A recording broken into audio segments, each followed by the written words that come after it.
Hi friends, welcome to my channel. First time ನನ್ನ channel ನೋಡ್ತಿದ್ರೆ subscribe ಮಾಡ್ಕೊಳ್ಳಿ friends. ಈ ವಿಡಿಯೋ ಇಷ್ಟ ಆದರೆ ಲೈಕ್ ಕೊಡಿ.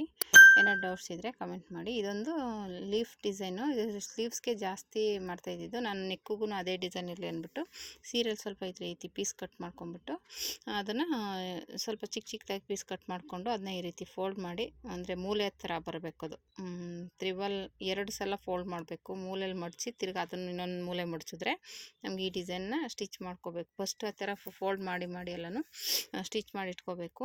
ಇದು ಸಿಂಪಲಾಗಿ ಮಾಡ್ಕೋಬೋದು, ಆಮೇಲೆ ಬೇಗನೂ ಆಗಿಬಿಡುತ್ತೆ. ಡಿಸೈನು ಎಲೆ ಥರ ಕಾಣಿಸುತ್ತೆ ಡಿಸೈನ್. ಅದು ತುಂಬ ಚೆನ್ನಾಗಿ ಕಾಣುತ್ತೆ. ತ್ರಿಕೋನಾಕಾರದಲ್ಲಿ ನಾವು ಅದನ್ನ ಫೋಲ್ಡ್ ಮಾಡಿ ನೋಡಿ, ಈ ರೀತಿ ಡಬಲ್ ಫೋಲ್ಡ್ ಮಾಡ್ಕೋಬೇಕು. ಫಸ್ಟ್ ಒಂದು ಸಲ ಮೂಲೆ ಮಡಚಬೇಕು, ಮತ್ತು ಇನ್ನೊಂದು ಮೂಲೆ ಮಡಚಿ ಸ್ಟಿಚ್ ಮಾಡ್ಕೋಬೇಕು. ಇದು ಮೇಲ್ಗಡೆ ನಾವು ಇನ್ನೌಟ್ ಮಾಡೋ ಅವಶ್ಯಕತೆ ಇಲ್ಲದೆ ಇರೋದ್ರಿಂದ ಕೆಳಗಡೆ ಇನ್ನೌಟ್ ಮಾಡಿಕೊಂಡು ಸ್ಟಿಚ್ ಮಾಡ್ಕೋತಾ ಇದ್ದೀನಿ. ಮೇಲ್ಗಡೆ ನಾವು ಪೈಪಿಂಗ್ ಅಲ್ಲ, ಸ್ವಲ್ಪ ದಪ್ಪ ಬರುತ್ತೆ. ಯಾಕೆಂದರೆ ಅದು ಬಟ್ಟೆ ನಾವು ಸ್ಟಿಚ್ ಮಾಡಿರ್ತೀವಲ್ಲ, ಅದಕ್ಕೋಸ್ಕರ ಅದು ಪೈಪಿಂಗ್ ಥರನೇ, ಆದರೆ ಸ್ವಲ್ಪ ದಪ್ಪದಾಗಿ ಕೊಡಬೇಕಾಗುತ್ತೆ.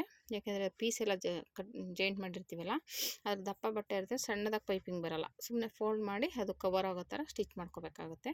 ಈ ರೀತಿ ಸುತ್ತ ಸ್ಟಿಚಿಂಗ್ ಹಾಕ್ಕೊಂಡ್ಬಿಟ್ಟು ಎಕ್ಸ್ಟ್ರಾ ಬಟ್ಟೆ ಏನಿದೆ ತೆಗೆದುಬಿಟ್ಟು ಇವಾಗ ನೀಟಾಗಿ ನಾವು ಮೂಲೆಯಲ್ಲಿ ಏನಿರುತ್ತೆ ಡಿಸೈನು, ಆ ಡಿಸೈನ್ಗೆ ನಾವು ಇದು ಮಾಡ್ಕೋಬೇಕಾಗುತ್ತೆ. ಇವಾಗ ಇದು ಎಕ್ಸ್ಟ್ರಾ ಬಟ್ಟೆ ಎಲ್ಲ ತೆಗೆದುಬಿಟ್ಟು ಡಾಟ್ ಇಟ್ಕೊಂಡ್ಬಿಡ್ಬೇಕು. ಮಾರ್ಕ್ ಮಾಡಿಕೊಂಡು ಮಾಮೂಲಿ ನಾನು ಇವಾಗ ತೋರಿಸೋದನ್ನೆಲ್ಲ ಆ ರೀತಿ ಫೋಲ್ಡ್ ಮಾಡ್ಕೊಂಡು ಮಾರ್ಕ್ ಮಾಡಿಕೊಂಡು ಡಾಟ್ ಇಟ್ಕೋಬೇಕು. ಈ ಥರ ತೆಳ್ಳಗಿರೋ ಬಟ್ಟೆಗೆ ಒಂದು ಸ್ಟಿಚ್ ಹಾಕ್ಬಿಟ್ಟು ಹಾಕ್ಕೊಳ್ಳಿ. ಯಾಕೆಂದರೆ ಲೈನಿಂಗ್ ಬೇರೆ ಬ್ಲೌಸ್ ಪೀಸ್ ಬೇರೆ ಆಗೋ ಚಾನ್ಸ್ ಇರುತ್ತೆ. ಹಾಗಾಗಿ ಫಸ್ಟ್ಗೆ ಒಂದು ಸ್ಟಿಚ್ ಹಾಕ್ಕೊಂಡ್ರೆ ಇದು ತೆಳ್ಳಗಿರೋದ್ರಿಂದ ನೀಟಾಗಿ ಕೂತ್ಕೊಳ್ಳುತ್ತೆ. ಈ ರೀತಿ ಆದಮೇಲೆ ಇವಾಗ ನಾವು ಏನು ಪೀಸ್ ಇದೆಲ್ಲ ಸ್ಟಿಚ್ ಮಾಡಿ ಇಟ್ಕೊಂಡಿದ್ದೀವಲ್ಲ, ನೀಟಾಗಿ ಅದು ಮೂಲೆ ಮೇಲೆ ಬರಬೇಕು. ಮೂಲೆ ಇರುತ್ತಲ್ಲ, ಅದು ಮೇಲೆ ಬರೋ ಥರನೇ ಸ್ಟಿಚ್ ಮಾಡ್ಕೋಬೇಕು. ನೀಟಾಗಿ ಮೇಲೆ ಇಟ್ಕೊಂಡು ಒಂದ್ರ ಕೆಳಗೆ ಒಂದು ಕರೆಕ್ಟಾಗಿ ಇಟ್ಕೊಂಡು ಸ್ಟಿಚ್ ಮಾಡ್ಕೋಬೇಕು. ಇದಕ್ಕೇನು ಬಟ್ಟೆನೂ ಜಾಸ್ತಿ ಬೇಕಾಗಿಲ್ಲ, ಸ್ವಲ್ಪ ಆದರೆ ಸಾಕು. ಆಮೇಲೆ ನೀಟಾಗೂ ಬರುತ್ತೆ. ರೌಂಡ್ ನೆಕ್ ಆಗಿರೋದ್ರಿಂದ ಚೆನ್ನಾಗಿ ಕಾಣಿಸುತ್ತೆ. ಒಂದೊಂದು ಮಣಿ ಸ್ಟಿಚ್ ಮಾಡಿಬಿಟ್ರೆ ತುಂಬ ಚೆನ್ನಾಗಿ ಕಾಣುತ್ತೆ. ಅದು ಈಸಿಯಾಗಿ ಸ್ಟಿಚ್ ಮಾಡ್ಕೋಬೋದು, ಏನು ಕಷ್ಟನೂ ಏನಾಗಲ್ಲ. ನೀವು ಬಿಗಿನರ್ಸು, ಈಗ ಕಲಿಯೋರು ಇದನ್ನು ಆರಾಮಾಗಿ ಸ್ಟಿಚ್ ಮಾಡ್ಕೋಬೋದು. ಚೆನ್ನಾಗಿ ಕಲ್ತಿರೋರು ಇನ್ನೂ ಆರಾಮಾಗಿ ಸ್ಟಿಚ್ ಮಾಡ್ಬೋದು. ಆ ಥರ ಡಿಸೈನ್ ಇದು. ಅಂತ ನೋಡೋಕೆ ಚೆನ್ನಾಗಿರುತ್ತೆ. ಸೀರೆ ಪೀಸಲ್ಲಿ ಕಟ್ ಮಾಡ್ಕೊಂಡು ಸ್ವಲ್ಪ ಈ ರೀತಿ ಮಾಡ್ಕೋಬೋದು. ಇದನ್ನು ಸ್ಲೀವ್ ಇದೇ ರೀತಿಯೇ ನಾನು ಮಾಡಿದ್ದೀನಿ. ಸ್ಲೀವ್ ಆಮೇಲೆ ಮಾಡಿ, ಅದು ವೀಡಿಯೋ ಮಾಡಿಲ್ಲ, ಲಾಸ್ಟಲ್ಲಿ ತೋರಿಸ್ತೀನಿ ಅದನ್ನು ಯಾವ ರೀತಿ ಮಾಡಿದ್ದೀನಿ ಅಂತ. ಇವಾಗ ಈ ರೀತಿ ಸ್ಟಿಚಿಂಗ್ ಆದಮೇಲೆ ಇವಾಗ ಇದಕ್ಕೆ ಮಾಮೂಲಿ ಪೀಸ್ ಕಟ್ ಮಾಡ್ಕೊಂಡ್ಬಿಟ್ಟು ಫೋಲ್ಡ್ ಮಾಡಿ, ನಾನು ಆಗಲೇ ಹೇಳ್ದಾಗೆ, ಅಂದರೆ ಪೈಪಿಂಗ್ ಥರ ಬರೋಲ್ಲ, ಸುಮ್ಮನೆ ಈ ರೀತಿ ಇಟ್ಕೊಂಡು ನೋಡಿ, ಈ ರೀತಿ ಒಂದೊಂದು ಮಣಿ ಇಟ್ಕೊಂಡು ಸ್ಟಿಚ್ ಮಾಡಿಕೊಂಡ್ರೆ ಚೆನ್ನಾಗಿರುತ್ತೆ. ಅದನ್ನ ಈ ರೀತಿ ಫೋಲ್ಡ್ ಮಾಡಿದಾಗ, ಮೇಲ್ಗಡೆ ತುದಿನ ಫೋಲ್ಡ್ ಮಾಡಿದಾಗ ನಮಗೆ ಎಲೆ ಥರ ಕಾಣಿಸುತ್ತೆ. ಅದು ಡಿಸೈನ್ ಏನಿದೆ ಅದು ಎಲೆ ಥರ ಕಾಣಿಸುತ್ತೆ. ಅದನ್ನು ಈ ರೀತಿ ಫೋಲ್ಡ್ ಮಾಡ್ಕೊಂಡು ಮಣಿ ಸ್ಟಿಚ್ ಮಾಡ್ಕೋಬೇಕು. ನೋಡಿ, ಈ ರೀತಿ ಡಿಸೈನ್ ಬರುತ್ತೆ ಎಲೆ ಥರ. ಈಗ ಇದಕ್ಕೆ ನಾವು ಇವಾಗ ಏನಾಗುತ್ತೆ, ಅಲ್ಲಿ ಸ್ಟಿಚ್ ಮಾಡಿದ್ದೀವಲ್ಲ, ಅಲ್ಲಿಗೆ ನಾವು ಮಾಮೂಲಿ ಪೀಸ್ ಕಟ್ ಮಾಡ್ಕೊಂಬಿಟ್ಟು ಅದನ್ನು ಈ ರೀತಿ ಸ್ಟಿಚ್ ಮಾಡ್ಕೋಬೇಕು. ಫಸ್ಟ್ಗೆ ತುದಿಲೇ ಒಂದು ಸ್ವಲ್ಪ ಫೋಲ್ಡ್ ಮಾಡ್ಕೊಂಬಿಡಿ. ಫೋಲ್ಡ್ ಮಾಡಿಕೊಂಡು ಸ್ಟಿಚ್ ಮಾಡ್ಕೊಂಬಿಟ್ರೆ ನಾವು ತಿರ್ಗಿ ಇದನ್ನು ಫೋಲ್ಡ್ ಮಾಡಿದಾಗ ತಿರ್ಗಿ ಡಬಲ್ ಫೋಲ್ಡ್ ಮಾಡೋ ಅವಶ್ಯಕತೆ ಇರೋಲ್ಲ.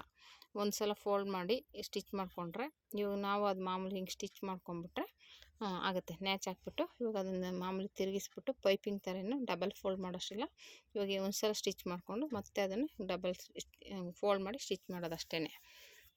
ಅದು ಎಮ್ಮಿಂಗು ಮಾಡೋಂಗಿಲ್ಲ, ಏನಿಲ್ಲ, ಬಟ್ಟೆ ಹಾಗೇ ಇರುತ್ತೆ. ಯಾಕಂದರೆ ದಪ್ಪ ಪೀಸ್ಗಳು ಅಟ್ಯಾಚ್ ಮಾಡಿರ್ತೀವಲ್ಲ, ಅದು ತಿರುಗ್ಸೋಕ್ಕಾಗೋದಿಲ್ಲ. ಹಂಗಾಗಿ ಬರೀ ಇಷ್ಟು ಸ್ಟಿಚ್ ಮಾಡಿದ್ರೆ ಸಾಕು. ಇನ್ನೇನು ಅದನ್ನು ಜಾಸ್ತಿ ಇದು ಮಾಡೋಂಗಿಲ್ಲ. ನೋಡಿ, ಈ ರೀತಿ ನೀಟಾಗಿ ಫೋಲ್ಡ್ ಮಾಡಿಕೊಂಡು ನೋಡಿ, ಈ ರೀತಿ ಆ ಪೀಸೆಲ್ಲ ಒಳಗಡೆ ಫೋಲ್ಡ್ ಆಗಿರೋದ್ರಿಂದ ನೀಟಾಗಿರುತ್ತೆ. ಈ ರೀತಿ ಸ್ಟಿಚ್ ಮಾಡ್ಕೊಂಬಿಟ್ರೆ ಇವಾಗ ಇದು ನೆಕ್ಕು ರೆಡಿ ಆಗುತ್ತೆ.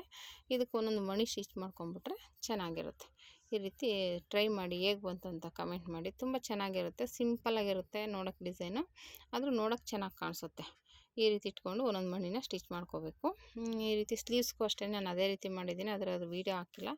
ಅದು ಆಮೇಲೆ ನೆಕ್ಸ್ಟ್ ವೀಡಿಯೋದಲ್ಲಿ ಹಾಕ್ತೀನಿ ಅದು ಸ್ಲೀವ್ಸ್ದು. ಇದನ್ನು ಮಾತ್ರ ನೆಕ್ಕದು ಮಾತ್ರ ಈ ರೀತಿ ರೆಡಿ ಮಾಡಿದ್ದೀನಿ. ಈ ರೀತಿ ಒಂದೊಂದು ಮಣಿ ಸ್ಟಿಚ್ ಮಾಡ್ಕೊಂಬಿಟ್ರೆ ರೆಡಿ ಆಗುತ್ತೆ. ನೆಕ್ಕು ಫುಲ್ಲು ಹಿಂಗೇನೆ ಮಣಿ ಸ್ಟಿಚ್ ಮಾಡ್ಕೋಬೇಕು. ಒಂದೊಂದು ಚಿಕ್ಕದು ಮಣಿ ಅದೇನು ಕಾಣಿಸಲ್ಲ, ಆದರೆ ಡಿಸೈನ್ ಅದನ್ನು ಹೊಲಿದ್ರೇ ಸ್ಟಿಚಿಂಗ್ ಅದು ನೀಟಾಗಿ ಕಾಣಿಸೋದು. ಇಲ್ಲಾಂದರೆ ಡಿಸೈನ್ ಆ ಥರ ಕಾಣಲ್ಲ. ನಾವು ಮೂಲೆ ಹೆಂಗಿರುತ್ತೆ ಹಂಗೆ ಎದ್ದು ಬಿಡುತ್ತೆ. ಈ ಥರ ಮಾಡೋದ್ರಿಂದ ಏನಾಗುತ್ತೆ, ಎಲೆ ಥರ ಕಾಣುತ್ತೆ. ನೋಡಿ, ಈ ರೀತಿ ಎಲೆ ಥರ. ಇದು ಎದುರುಗಡೆ ಇದು ವೈಟ್ ಬಟ್ಟೆ ಆಗಿರೋದ್ರಿಂದ ಸರಿಯಾಗಿ ಕಾಣಿಸ್ತಾ ಇಲ್ಲ. ಎದುರುಗಡೆ ತುಂಬ ಚೆನ್ನಾಗಿ ಕಾಣಿಸುತ್ತೆ. Thank you for watching friends.